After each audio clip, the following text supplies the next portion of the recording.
How's it going? Welcome to today's video. Over the last few weeks, we've been kind of touching on notes, scales, things like that, root notes. So we're just going to touch on something that was brought to my attention by somebody who checks these videos, who it would visually help to be able to see what I'm talking about, how chords are made up. So specifically, I think it was 4 weeks at this stage. Or maybe 2 weeks ago, we were talking about the formation of chords and how they're done. So, if you have a particular scale, usually it's the first, third, and fifth notes that would make up a chord, a triad chord.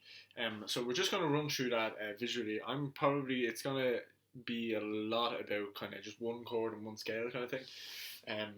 But it's just to clear it up so that everybody understands, particularly anybody who's doing music in school who might have to do an exam in the junior cert next year, or the year after, or even in music for the leaving cert. Just to kind of clear it up and make it a little bit more understandable. And it's also good to know where you're getting your chords from on the guitar. Okay, so let's get into it. Just so I thought I'd do this on a piece of paper, and I'll put a few clips of the guitar into it as well, just to show you. So I'm effectively going to teach you this on one chord and one kind of scale. And we're going to go over the C chord and the C scale, and I'll explain one or two things in between that, but just to keep it kind of simple. And not to overload you with too much information, and just so that you can grasp the concept of where chords are brought in or formed. I'm just going to show you this in the C scale. So the C scale will consist of, so I'm using purple for this. So C, D, E, F, G, A, and B. Okay, so that's the C scale. Now you'll have another C there, which is called the diminished chord, but we're not going to explain that today because it's not really heard. The only reason you'll hear that is if you're doing kind of jazz music or if you want it. Okay, so I suppose just to give these numbers, I'm going to change the color. I hope you can see. I'm just going to give this a 1, 2, 3, 4, 5, 6, 7. Okay, so we have 1 to 7. So the thing that I was explaining, I suppose 2 weeks ago, was that we have kind of major chords and minor chords. So the way that it worked was we had, I'm going to write it in black pen. So we had kind of major notes, we had minor notes, we had 2 and 3 are minor notes. So we have major, minor, minor. We have major, major, minor, and then we'll come back to this now in a second. So we have 3 major chords and 3 minor chords. Okay, the way a major chord would broadly be made up is that it would consist of just jumping. So for example, if we were to do the C chord, which is what we're going to focus on today, we would start with a C note, we would jump to an E, and then we would jump further again to a G. Okay, so the C chord would then become a C, E, and G. Okay. So just to take a minute there, just to explain a bit about that. So if we go back to the scale that we learned a few weeks ago and go to the G, okay? So we have G, A, B, C, okay? So the A string and the third fret. And that's usually where our finger is for the C chord, okay? Which is the C note. So the third finger on the fifth string on the third fret, okay? If we take that further, so we have C, D, E. Okay, so we have those two there. Okay, so it's further down, and then we just add our baby finger to the B string. Okay, so we have that's just a simple way to be able to explain it. So if we go through that G chord really quickly, so we have G, G, A, B, C, that's our root note, C, D, E, that's the second note, and instead of going all the way down, we explain all the way through, because I'm pretty sure you get where I'm going with this.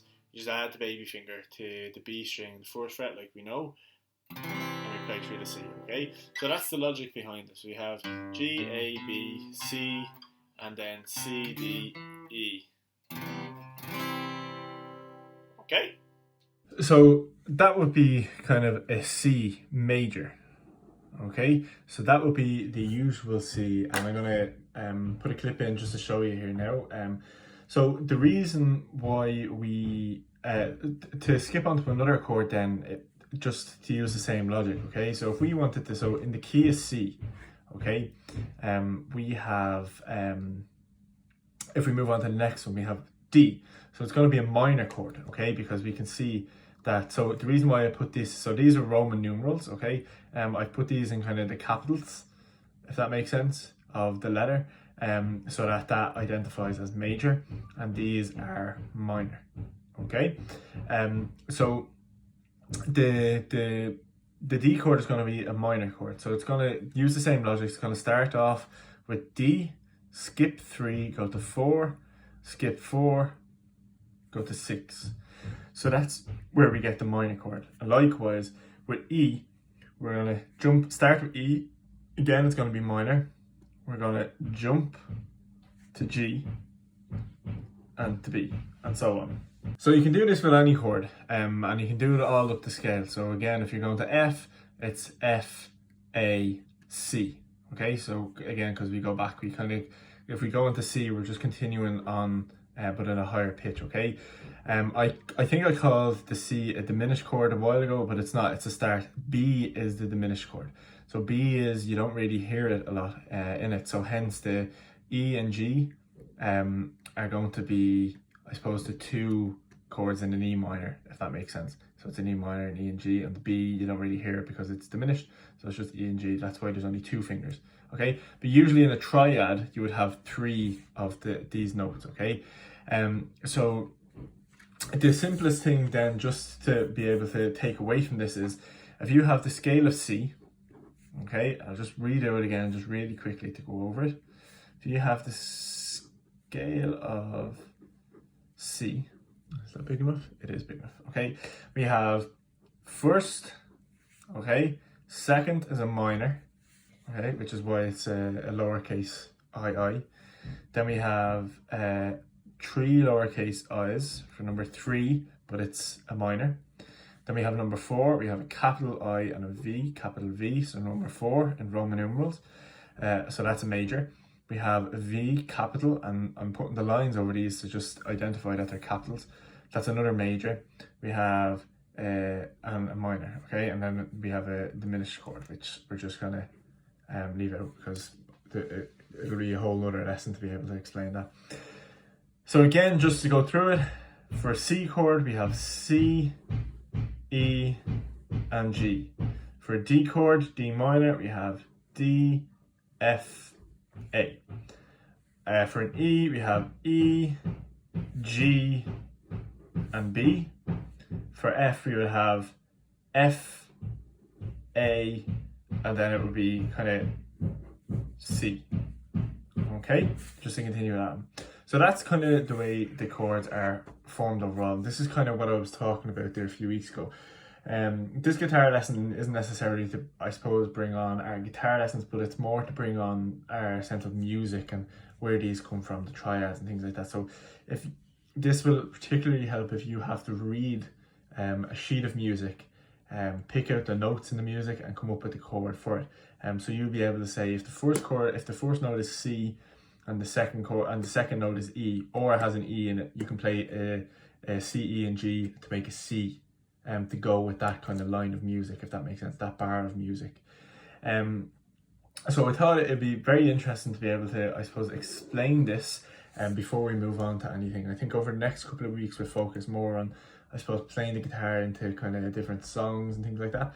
but I just felt like I needed to kind of explain that, because it was kind of said to me and I had kind of skipped over it a little bit too quick in terms of, it was kind of at the end of the video, and I thought, I probably touched on something that might be of interest to some people who are actually doing the exams, but it's actually quite good. But after I got thinking about it, it's actually quite good to understand kind of the music side of things as well. It's something that I never grasped as a young person, and it's just over the last kind of few years after leaving school and kind of getting back into guitar and enjoying guitar properly. I'm starting to kind of, it's all kind of flashing back to when I was in school and I wasn't really enjoying the music side of things, but it was never actually put into the theory of guitar for me to be able to understand it. And it's quite actually, it is important in terms of when you're going to do kind of a lead guitar or solo-y guitar piece, it's important to be able to understand all the notes, understand all what a trichord is, understand why notes are going where, and why you're playing certain notes with certain chords. So it's good to be able to do that, and I think that is the most important thing that's kind of stood out to me over the last few weeks in particular, when I've kind of been doing the videos around the root notes and things like that. So I thought it was really important to be able to go over. It's probably going to be a short enough video today. It's probably going to be a boring video for a lot of people, but I thought it was an important one to do in terms of the reflection of it all and how important it is for me now currently. So take what you want. The video is always going to be here. If you got bored at the start, no problem.